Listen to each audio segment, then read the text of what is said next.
नमस्कार, news nation देख रहे हैं आप। आपके साथ मैं हूं नवेद और चलिए सीधा रुक करेंगे इस वक्त की बड़ी खबर गाजीपुर बॉर्डर से आ रही है, जहां पर धारा 144 लागू कर दी गई है। बता दें आपको कि बड़ी तादाद में वहां पर इस वक्त पुलिस फोर्स और अतिरिक्त फोर्स जो है तैनाती कर दी गई है। तकरीबन 2000 से ज्यादा फोर्सेस वहां पर मौजूद है। आरएएफ की टीम पहुंच गई है, वज्रवाहन पहुंच गया है। गाजीपुर बॉर्डर पर इस वक्त वज्रवाहन की तैनाती कर दी गई है, यानी कि रैपिड एक्शन फोर्स के आने के बाद ये माना जा रहा है कि बस अब चंद घंटों का खेल बाकी रह गया है गाजीपुर बॉर्डर पर, जब वहां पर मौजूद जो किसान हैं उन्हें हटाने के लिए अल्टीमेटम पहले ही दे दिया जा चुका है। एसएसपी और डीएम मौके पर मौजूद है, किसानों को समझाने की कोशिश की जा रही है। और तस्वीरें देखिए आप, बड़ी तादाद में पुलिस फोर्स वहां पर तैनात है। बस आदेश का इंतजार है, किसी भी वक्त कार्रवाई कर सकती है पुलिस। प्रशासन ने किसानों को धरना स्थल खाली करने का अल्टीमेटम दे दिया है।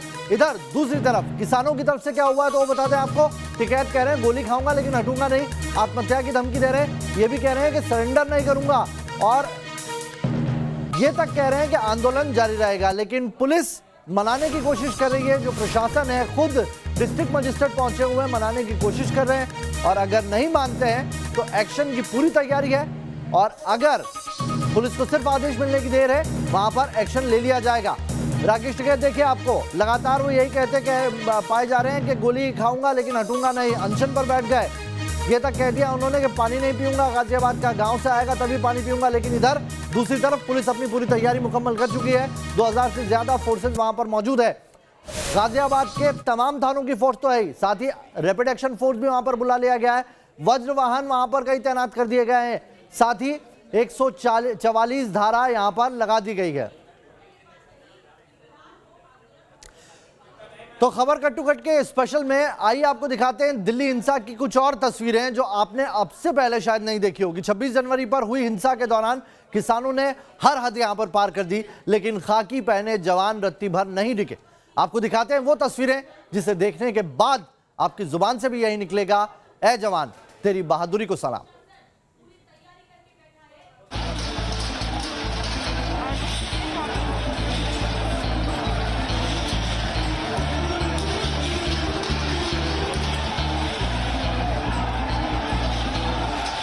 हिंसा पर उतारू किसान, फर्ज की राह में डटे जवान।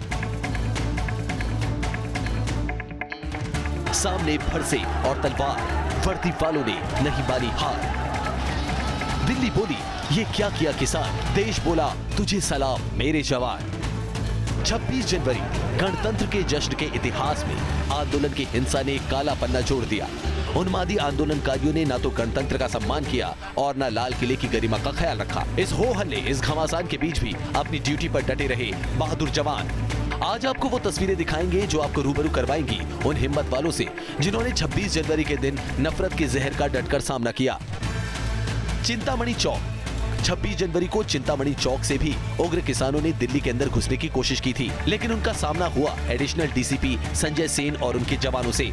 देखिए कैसे किसानों ने पहले पुलिस की बैरिकेडिंग को हटाने की कोशिश की। हाथों से बात नहीं बनी तो बैरिकेड पर बेकाबू ट्रैक्टर चढ़ा दिए गए, लेकिन पुलिस वाले पीछे नहीं हटे। जान जोखिम में डालकर भी बैरिकेड खड़े करते रहे ताकि उन्मादी आंदोलनकारी आगे न बढ़ पाएं। इस टकराव में एक पुलिस वाला घायल भी हुआ। अपने साथी का बहता लहू देख खून जरूर खौला होगा, गुस्सा जरूर आया होगा, लेकिन फर्ज की कसम खाकर राह पर निकले वर्दी वालों ने संयम नहीं खोया। मंडावली, हिंसा के 48 घंटे बाद मंडावली की ये तस्वीरें सामने आई। एक निहंग सिख हाथ में तलवार लिए चढ़े आ रहा था और सामने खड़ा है एक पुलिस वाला। तलवार चल जाती तो हाथ या गर्दन कटना तय था। बावजूद इसके सब इंस्पेक्टर दयानंद पीछे नहीं हटे। यही वो भीड़ थी जिसने मंडावली से लेकर पांडव नगर और अक्षरधाम तक तलवारें चलाई। बावजूद इसके एक भी पुलिस वाला पीछे नहीं हटा। न फर्शों से डरे न तलवारों से डिगे, वर्दी वाले आगे बढ़ते गए। लाल किला, लाल किले पर नफरत का जो गदर मचा वो सबने देखा। अब लाल किले का एक और वीडियो सामने आया है जिसमें पागलों की तरह भीड़ ने एक पुलिस वाले पर हमला कर दिया। भीड़ का गुस्सा देखने के बाद भी दूसरा पुलिस वाला भागा नहीं, बल्कि भीड़ को हटाने के लिए आगे बढ़ा। इन्हीं बहादुरों से मिलने गृह मंत्री अमित शाह अस्पताल पहुंचे। सिर्फ गृह मंत्री ही नहीं, पूरा देश इन्हें सलाम कर रहा है, क्योंकि ये फरिश्ते अपनी जान की बाजी न लगाते तो अंधी भीड़ न जाने दिल्ली पर क्या कहर बरपाती। Team news nation. किसानों के घमासान और जवानों के इसे जज्बे को देखकर अब दिल्ली वालों का भी किसान आंदोलन से भरोसा उठ गया। सिंघू बॉर्डर से लेकर शाहजहांपुर बॉर्डर तक लोग अब बाहर निकल रहे हैं और दम भर रहे हैं। अगर पुलिस ने किसानों को नहीं हटाया तो वो खुद किसानों के तंबू उखाड़ फेंकेंगे। जो तिरंगे का अपमान किया गया ना, वो बर्दाश्त से बाहर है। जी हम जो है पहले तो ये किसान के नाम पे भी ठीक है, हमारी भी सहानुभूति थी, किसान है, लेकिन अब इसको किसान नहीं कह सकते हम। जो हमारे देश के झंडे का अपमान करेगा, जो तिरंगे का जो अपमान किया ना, वो नहीं सहेंगे। 2 महीने से सहते रहे थे, लेकिन अब ये किसान नहीं है, ये उर्दंगी है। जिन्होंने देश की नहीं सोची, वो किसान की क्या सोचेगा। बहुत ज़्यादा परेशानी हो गई है। अब हमें सिंघू बॉर्डर खाली कराना है। हम नहीं, 5 से 6 स्टेट भी परेशान हैं, जो गांव से बार बार होके आती है। आज ये लोग जय जवान और जय किसान का नारा लगा रहे हैं। 26 जनवरी को जवान नहीं दिखाई दे जिन लोगों के ऊपर उन्होंने लाठियां बरसाई। दिल्ली हिंसा में एक नाम बार बार सामने आया और यह नाम है पंजाबी एक्टर दीप सिद्धू का। 26 जनवरी से पहले दीप सिद्धू भड़काऊ भाषण देता था, फेसबुक लाइव करता था, लेकिन हिंसा के बाद से अचानक सिद्धू गायब है और पीछे छोड़ गया है एक वीडियो जिसमें उसने दी धमकी, अगर मैंने राज उगले तो सबकी पोल पट्टी खुल जाएगी। कहां फरार है सिद्धू और किसकी पोल पट्टी खुलने का है डर, देखिए कट टू कट के अगली रिपोर्ट में। दीप सिद्धू। दिल्ली में किसानों के उत्पात के बाद यही नाम बार बार सामने आ रहा है।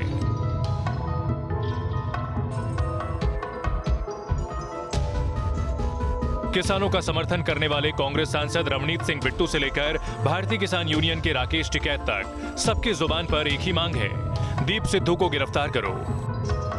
मजदूर एकता जिंदाबाद, जिंदाबाद, जिंदाबाद। गिरफ्तारी की मांग तो है, लेकिन पकड़े तो पकड़े कैसे?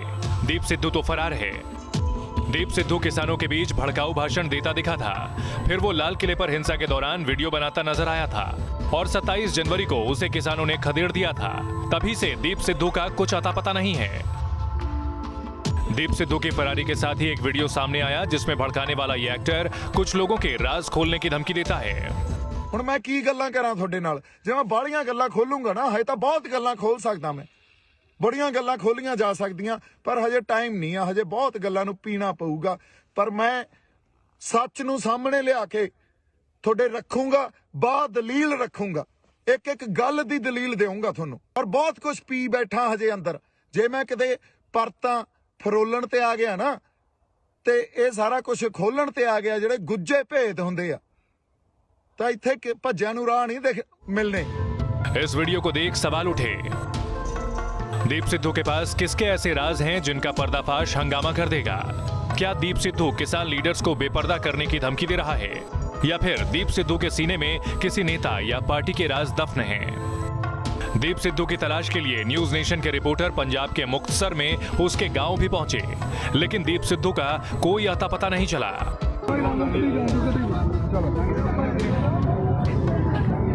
दीप सिद्धू ऐसे गायब हुआ जैसे गधे के सिर से सींग। क्या वाकई दीप सिद्धू पुलिस के एक्शन से बचने के लिए फरार हुआ, या फिर सिद्धू को किसी साजिश के तहत गायब किया गया है? Team news nation. आइए अब आपको दिखाते हैं 8 मिनट का वो वीडियो जो साफ साफ बताता है कि दिल्ली की हिंसा अचानक पैदा हुआ उन्माद नहीं था, बल्कि इसके पीछे देश विरोधी ताकतें थी जिनका साथ आंदोलन में शामिल कुछ काले किरदारों ने दिया। खालिस्तानी आतंकी गुट सिख फॉर जस्टिस ने एक वीडियो जारी कर आंदोलन में हुई हिंसा और गणतंत्र के अपमान की जिम्मेदारी ली है और इस वीडियो से साफ हो गया कि दिल्ली में हुई हिंसा पहले से प्लान थी। महीनों तक इस हिंसा की प्लानिंग की गई और फिर दिल्ली को हाईजैक किया गया।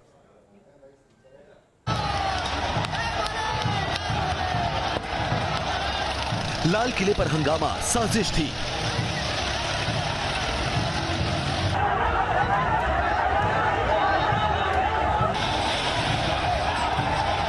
पुलिस वालों पर हमला साजिश थी।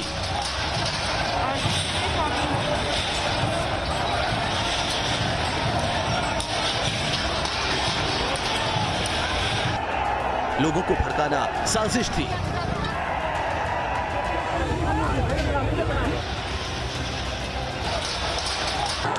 तोड़फोड़ मचाना साजिश थी।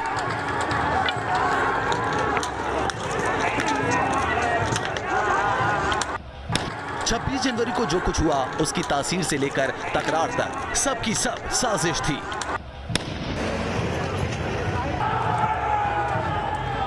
कवर मिल गया है यहाँ पे इस बैरिकेड मीटिंग के रूप में। ये देखिए, और ये हम नहीं कह रहे, ये खुद साबित किया है खालिस्तानी आतंकी संगठन SFJ यानी सिख फॉर जस्टिस ने।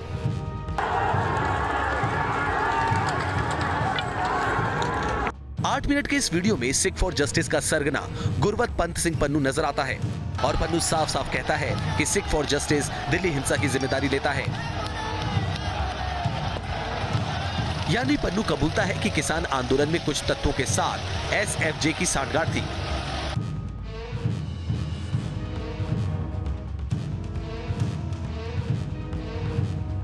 दिल्ली दे रेड फोर्ट ते लाल किले ते कब्जा किया गया ਤਾਂ ਸਾਰੀ दुनिया दे विच ओथे ਸਿੰਘਾਂ दे झंडे बुंगे। पन्नू की जुबान से जो जहर निकला उसके सबूत भी किसान आंदोलन के दौरान सामने आते रहे।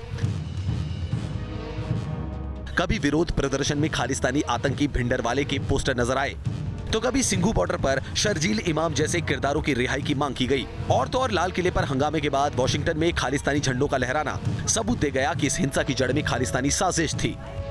दिल्ली पुलिस समेत जांच एजेंसियां अब आरोपियों को ढूंढ रही हैं। एक एक कर गणतंत्र के हर गुनहगार को उसके बिल से खींच निकाला जाएगा और फिर पता चलेगा कौन कौन था इस खालिस्तानी साजिश का प्यादा। Team news nation. आंदोलन में देश के गणतंत्र के अपमान को लेकर हिंदुस्तानियों में गुस्सा है तो इस बवाल के चलते बॉलीवुड का पुराना घमासान दोबारा जिंदा हो गया। किसान आंदोलन के चलते कंगना रनौत और दिलजीत दोसांझ के बीच तनातनी हुई थी और अब जब आंदोलन हिंसा और हंगामे की वजह बना तो कंगना ने दिलजीत को टारगेट करने में एक पल की देरी नहीं लगाई।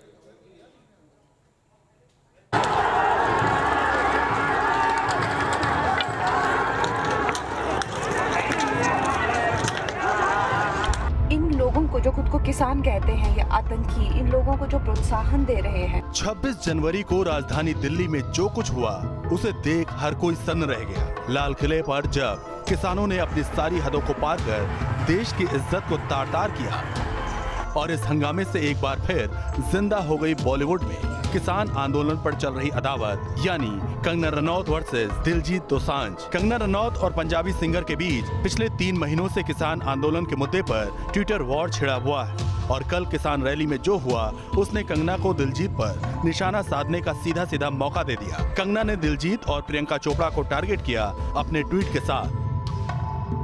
आज पूरा देश हम पर हंस रहा है, जो हुआ उसका जवाब दो। ये ही चाहिए था ना तुम लोगों को। मुबारक हो, बधाई हो। कंगना का ये ट्विटर वार यही नहीं रुका। एक के बाद एक कंगना ने दिलजीत पर मानो ट्वीट्स की बारिश कर दी। आगे कंगना ने लिखा, ये दिलजीत के मुंह पर कोई थप्पड़ नहीं है, यही तो वो चाहता था जो देश के किसानों ने उसे थाल में सजाकर दे दिया। कंगना ने अटैक किया, लेकिन हैरानी है कि इस बार ना तो दिलजीत और ना प्रियंका चोपड़ा से काउंटर अटैक आया। पलटवार करते भी तो कैसे। जिस आंदोलन को दिलजीत ने इंसाफ की अलग करार दिया था, वही आंदोलन देश के अपमान का सबब जो बन गया। Team news nation. एक आंदोलन भारत में हुआ जिसमें गणतंत्र की गरिमा को तार-तार कर दिया गया और एक आंदोलन 7 समंदर पार लेबनान में चल रहा है, जहां पर आंदोलनकारी शांत थे और सरकार ने आंदोलन को चलने के लिए सड़कों पर टैंक उतार दिए और सड़कों पर हो गया बहुत बड़ा बवाल। 1, 2, 3, 4, 5, 6 गिनते जाइए, टैंकों की तादाद कम नहीं होती। ये कोई जंग का मैदान नहीं, बल्कि लेबनान के सबसे बड़े शहर त्रिपोली की तस्वीरें हैं, जहां जनता के आंदोलन को कुचलने के लिए सरकार ने टैंक सड़कों पर उतार दिए। जनता की क्रांति को कुचलने के लिए लोहे के बारूदी टैंक सरकार और आवाम की इस अदावत का आगाज हुआ लॉकडाउन के चलते। लेबनान में कोरोना के चलते तीसरी बार लॉकडाउन लगाया गया है। दूसरी तरफ सरकार वैक्सीन का अब तक ठोस इंतजाम नहीं कर पाई है। इसी से नाराज जनता पिछले 4 दिनों से सड़कों पर उतरी हुई है और जब जनता के सब्र का बांध टूटा तो लेबनान कैबिनेट की बिल्डिंग का घेराव कर दिया गया। अपनी तरफ सेना के हथियार बंद टैंकों और फौजियों को बढ़ता देख जनता के खून ने भी उबाल मारा। फौजियों ने जनता पर सीधे गोलियां चला दी तो गुस्साए लोगों ने पथराव कर दिया, सरकारी गाड़ियों में आग लगा दी। टैंकों के नीचे आकर और फौजी गोलियों का शिकार होकर 200 से ज्यादा लोग घायल हो गए। 35 लोगों की हालत गंभीर बताई जा रही है, लेकिन सरकार के माथे पर शिकन नहीं है। सिक्योरिटी चीफ ने दम भर दिया है, जनता पीछे नहीं जाएगी तो टैंक भी टिके रहेंगे। ये तस्वीरें वो उन्मादी आंदोलनकारी भी देखें जिन्होंने दिल्ली को नफरत की लपटों से सुलगाया। सरकारें और सिस्टम ऐसे भी होते हैं जहां आंदोलन को आयरन हैंड पॉलिसी से कुचला जाता है। Team news nation. और चलिए बड़ी खबर आपको बता दें किस तरीके से जो धारा 144 लगी हुई है गाजीपुर बॉर्डर में। साथ ही आपको ये भी बता दें कि दूसरी जो बॉर्डर है वहां पर भी अलग अलग जगह पर पुलिस फोर्स तैनाती कर दी गई है।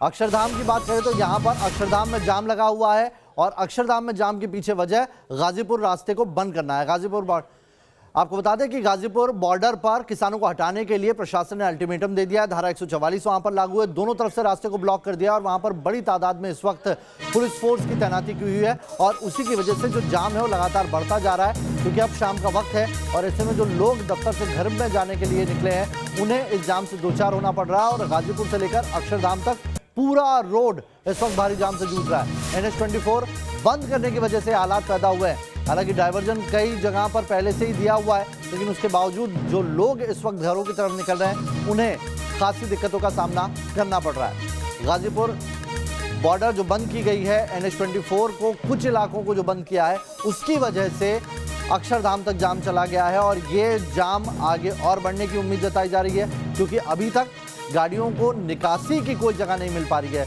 हाईवे है और ये जो एक्सप्रेसवे बना है मेरठ एक्सप्रेसवे, इसमें कहीं पर भी आपको टर्न लेने की जगह नहीं है, इसलिए जो लोग इसमें फंस चुके हैं वो कहीं और नहीं निकल पा रहे हैं और जैसे जैसे वक्त बढ़ रहा है वैसे वैसे ये जाम लंबा होता जा रहा है।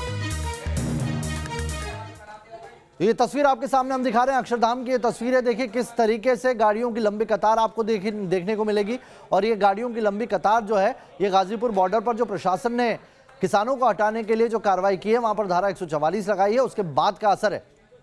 NH24 बंद किया गया है दोनों तरफ से। ब्रिज के ऊपर आपको बता दें गाजीपुर जो बॉर्डर पर जो ब्रिज मौजूद है वहां पर किसान आंदोलन कर रहे हैं, मंच लगाया हुआ है और उसे ही काट दिया गया है। उसके जाने और आने दोनों रास्तों पर पुलिस ने बैरिकेडिंग कर दी है और उसका असर अब अक्षरधाम तक देखने को मिल रहा है, जो वहां से तकरीबन 6 किलोमीटर से ज्यादा दूर है। यानी कि 6 किलोमीटर लंबा ये जाम पहले ही पहुंच चुका है और जैसे जैसे वक्त आगे बढ़ रहा है ये जाम और लंबा होता जा रहा है। वक्त अभी 8:18 हुआ है, यानी कि जो लोग दफ्तरों से अपने घर के लिए निकले थे वो इस जाम से दो चार हो रहे हैं।